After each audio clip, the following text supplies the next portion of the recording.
kana au katsiran. Baik airnya itu sedikit atau airnya banyak. Jadi tak balik ini mana ya? Sampean ben paham tenan. Ini loh cah kaedahe. Banyu iku kalau kurang dari 2 kulah, maka para ulama itu menjadi khilaf ketika kejatuhan najis. Kalau dari kalangan kita Syafi'iyah itu mengatakan bahwa air kalau kurang daripada 2 kulah, maka secara mutlak ketika kemasukan najis, baik dia berubah atau tidak langsung dihukumi najis. Kamu air kebetulan biasanya ini sering terjadi. Atau airnya itu, atau pendapat yang kedua, yakni pendapatnya Imam Malik, itu mengatakan bahwa yang namanya air kalau pun belum berubah, sekalipun sedikit ataupun banyak, kalau belum berubah berarti tidak dihukumi najis. Ini merupakan solusi. Ailing nih. Ini merupakan solusi bahwa kita itu sangat membutuhkan sekali terhadap kaulnya Imam Malik ini. Yang mana kebetulan kaulnya Imam Malik ini merupakan kaul yang justru dipilih oleh banyak ulama dalam madhab kalangan Syafi'iyah. Gampangannya ngomong ini Pak, dari ulama-ulama ini itu asalnya adalah mengikuti pendapatnya Imam Syafi'i, pengikut setianya Imam Syafi'i. Tapi kebetulan dalam masalah ini, air kalau kemasukan najis itu mengikuti pendapatnya Imam Malik yang mengatakan bahwa tidak dihukumi najis kecuali kalau sudah taghayyur atau mengalami sebuah perubahan. Jadi ingatan, ini sering terjadi ketika mungkin kalau biasanya saya temukan di beberapa rumahnya orang-orang itu bak mandinya kecil. Bak mandinya kecil. Sampean bisa lihat di beberapa rumahnya orang itu biasanya ada bak mandi tapi bak mandinya itu kecil. Mungkin sudah dijelaskan sama Mas. Kemarin sudah dijelaskan bahwa kalau dalam ukuran kotak yang namanya 2 kulah itu bisa diukur dengan 60 cm persegi. Bahasanya itu ya. Lebar 60, tinggi 60, ke samping juga 60. Itu nanti menjadi pinten? 2 kulah.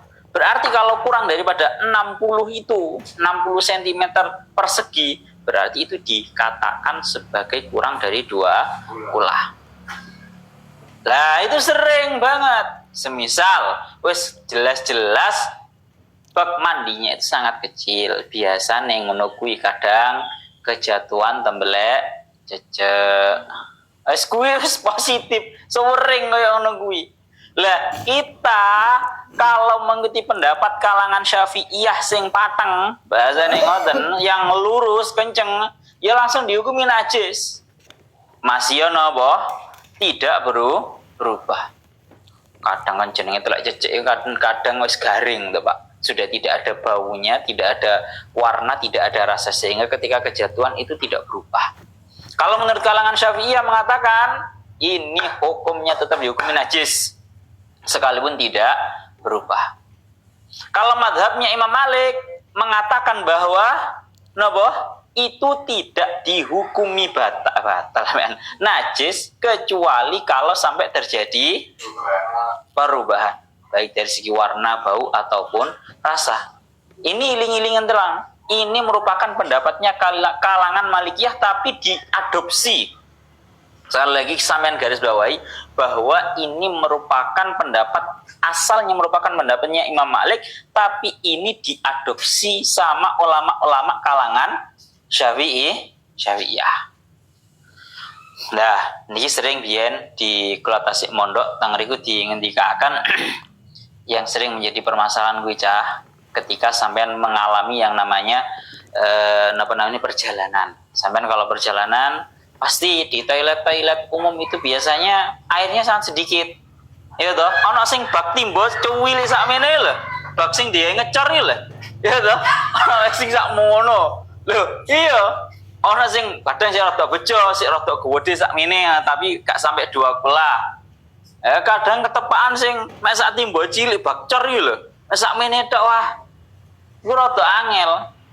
Maka ketika akan kalian bro guru kula singen, kalau kamu menemukan bahwa kok kebetulan bak air mandinya itu kecil saat timbo cilik koyo ngono kuwi, biasane di kereta api. Nah, kereta api biasanya mek sakmono, Pak. Kereta api dan juga yang lainnya, ketika kamu menemukan bak mandinya kecil seperti itu, maka yang pertama, selagi kamu tidak melihat najis berada di dalamnya, maka secara zahir itu dihukumi suci. Jadi ojo ngarani lho, waduh rek, iki ono timbone nang nisor iki paling kecipratan oyone wong-wong iki najis sih. Enggak perlu dihukumi najis. Hukumilah sebagai suci. Karena apa? Karena kita tidak melihat terhadap ainun najasah. Satu itu. Yang nomor dua, kalau toh andaikan benar-benar positif bahwa itu kejatuhan najis, awakmu ngoyo kok kebetulan ikine timbone cuwilik sakmene, Pak. Karo panggon nguyumu kadang rada dukuran panggon nguyune. Sampai sehingga air kencingnya itu sedikit nyiprat nang jerone timbo.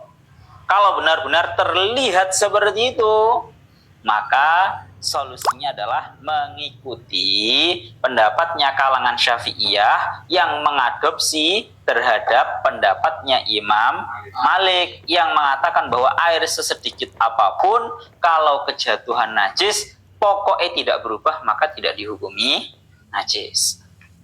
Wes, itu secara konsepnya seperti itu. Lah, mulana teng mriki diingetikaken wal jari karokidin. Air yang mengalir itu sama seperti halnya air yang diam. Kenapa? Air yang mengalir itu sama seperti halnya air yang diam. Nah ini tak maksudnya dawe kiai syair maksudnya dawe kiai musannaf niki air yang mengalir seperti air yang diam. Sampai bisa ngecek iki bahasane ringkas tapi keterangannya dawa tur rada angel. Sampai lihat di dalam kitab I'anahnya. Air mengalir itu tidak semuanya lantas dihukumi menjadi satu. Ling-ling aja. Air mengalir itu tidak lantas semuanya dihukumi menjadi satu. Kamu tahu ya, ojo gede-gede nang laut. Nang sing jenenge sungai, di dalam sungai itu ada yang namanya jiryah. Jiryah itu sebuah ombak. Tahu? Sebuah ombak. Jadi mulai di sungai, kemudian bahkan di laut, itu kan ada jiryahnya, itu ada ombaknya.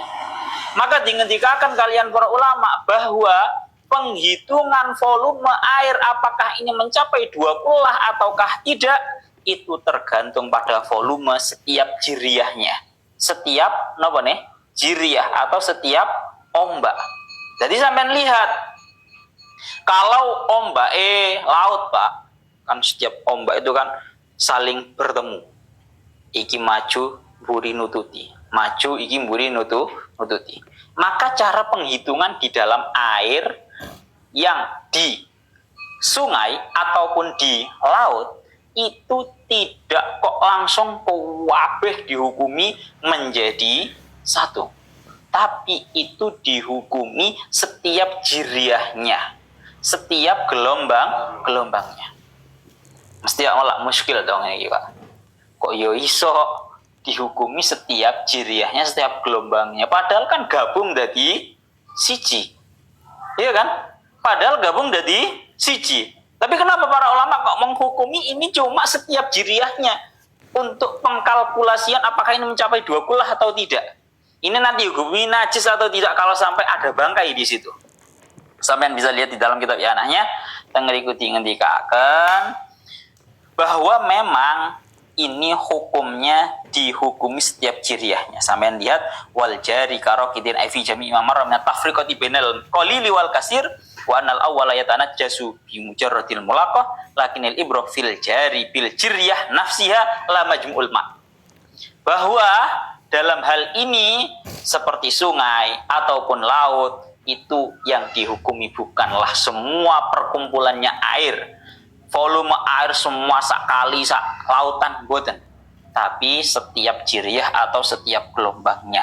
Melana tengeri kita ingin faidaka natil jiryah wa ya'daf atlati baina hafatayn nahri fil ardi duna kullataini tanah jasad bimujarradil mulaqah. Tengeri kita ingin kalau sampai andaikan setiap jiryahnya, setiap gelombangnya, kalau laut kan besar ya. Tengeri ini dicontohkan kalau sampai gelombangnya yang ada di sungai itu ternyata cuma sedikit. Kali ini orang gede-gede nemen, katakan cuma ya 1,5 meter inilah ya. Kali ini 1,5 meter dan gelombangnya itu cuma sekian, seret. Sak menit tok. Sampean bisa lihat loh biasanya. Gelombangnya orang kalian lek selaut kan gawat di gelombangnya sak menit tuh. Kalau nang kali itu gelombangnya sak menit. Maka itu dihitung ya, bahasanya dikira-kira kan orang kudu mbok hitung tenanan yo kangelan Pak. Dihitung mulai pucuke sungai kanan sampai pucuke sungai kiri itu gelombangnya ini loh kira-kira mencapai 2 kulah atau tidak. Kalau kok satu gelombangnya itu tidak mencapai 2 kulah, kemudian kok kejatuhan. Nah, semisal orang beol nang kali semisalnya, ya kan termasuk pembahasan. Kebetulan kok oleh nang kali, maka jiryah yang di situ dia kurang dari 2 kulah, khusus 1 jiryah itu nanti akan dihukumi najis. Kalau kita mengikuti madhabnya Imam Syafi'i, paham ya? Niku ngoten, niku maknane warwal jari karokitin. Lah, sekaligus juga saya ingin mengatakan bahwa niki sing sewering kale dingendikaken kalian abdi. Bapak kula niku sewering biyen niku pas kula langsung dugi pondok niku mempertanyakan. Sebenarnya, wow kan sampean saya jelaskan bahwa tidak setiap perkumpulan air itu semuanya langsung dikategorikan satu volume. Kan ngono ya, kayak laut, sungai tadi loh. Tidak dikatakan langsung satu laut, satu sungai dihukumi kabeh itu dalam satu volume. Tapi ternyata setiap jiryah. Maka ini nanti akan melebar kepada pembahasan-pembahasan bahwa sampean mungkin lihat setelah ini loh jeding nang musola ya. Antara jeding kanan dengan jeding kiri itu terhubung hanya dengan bolongan kecil di tengah. Iya toh? Terhubung tapi dengan bolongan kecil di tengah atau bahkan di bawah. Iya kan? Apakah yang seperti itu dihukumi menjadi satu tempat ataukah dihukumi tempat yang berbeda? Maka dawuhnya para ulama,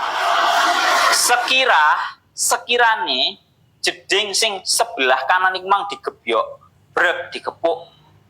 Kok ternyata air yang ada di pundi jeding samping kok tidak bergerak, berarti itu sudah dihukumi 2 bagian.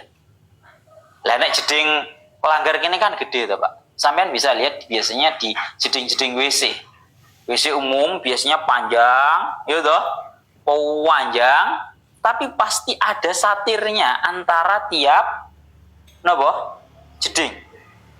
Maka dawuhnya para ulama tanggal tinggal dikatakan kalau ada satir sekira digepuk ngeten kok gelombangnya itu bahasanya ngoten nggih atau bahasanya air ngetene ini tidak sampai ke sana sampingnya, maka itu dihukumi berbeda. Kalau sini ke kejatuhan najis ya berarti yang najis sini tok, yang kanan enggak, yang kiri enggak. Paham ya? Jadi intinya yang perlu kita pahami adalah tidak semua perkumpulan air itu langsung kita hukumi bahwa semuanya itu ditotal dalam satu volume. Ya. Pun itu ngoten. Lah niki dikatakan akan ngeten. Wa fil qadimi di dalam kaulnya Imam Asy-Syafi'i yang qadim la yanjusu qaliluhu bila tahayyur. Air yang sedikit itu tidak berubah. Itu tidak dihukumi najis dengan tanpa adanya tahayyur. Wa huwa madhabu Malikin. Itu merupakan pendapatnya Imam Malik. Ini qala An-Nawawi fil Majmu' sawa'un kanatin najasatu ma'iyatan au jamidatan, baik najisnya itu merupakan najis yang cair ataupun yang padat. Jadi ngeten, gampangane ngomong ngeten. Sing jenenge anu niki, sing jenenge madhab Imam Syafi'i karo madhab Imam Malik niku adalah madhab yang tertukar. Cara gawe konten ngono-ngono Pak. Madhab yang tertukar. Iling-ilingan dhisik. Kalau yang sekarang madhab jadid niki nggih. Madhab jadid ini kan menurut Imam Syafi'i air yang sedikit itu dihukumi najis ketika kejatuhan najis sekalipun tidak berubah. Kalau madhabnya Imam Malik, kalau madhabnya Imam Malik itu sekalipun kejatuhan air najis kalau tidak berubah maka tidak dihukumi najis. Itu kalau sekarang, paham ya? Itu kalau sekarang.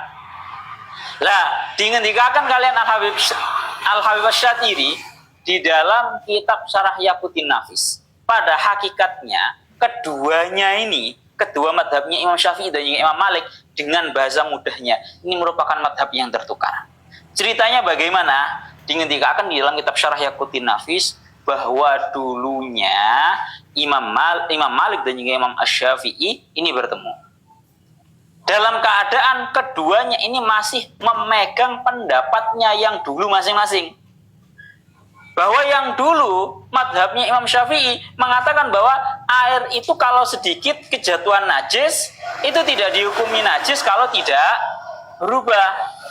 Sedangkan madhabnya Imam Malik mengatakan bahwa air itu kalau sedikit ketika kejatuhan najis maka langsung dihukumi najis. Madhab kodimnya Imam Malik. Ketemu dengan pendapat ini bareng-bareng. Akhirnya Imam Syafi'i dan juga Imam Malik ini berdebat. Imam Syafi'i matur, Imam Malik matur, Imam Malik riyen matur.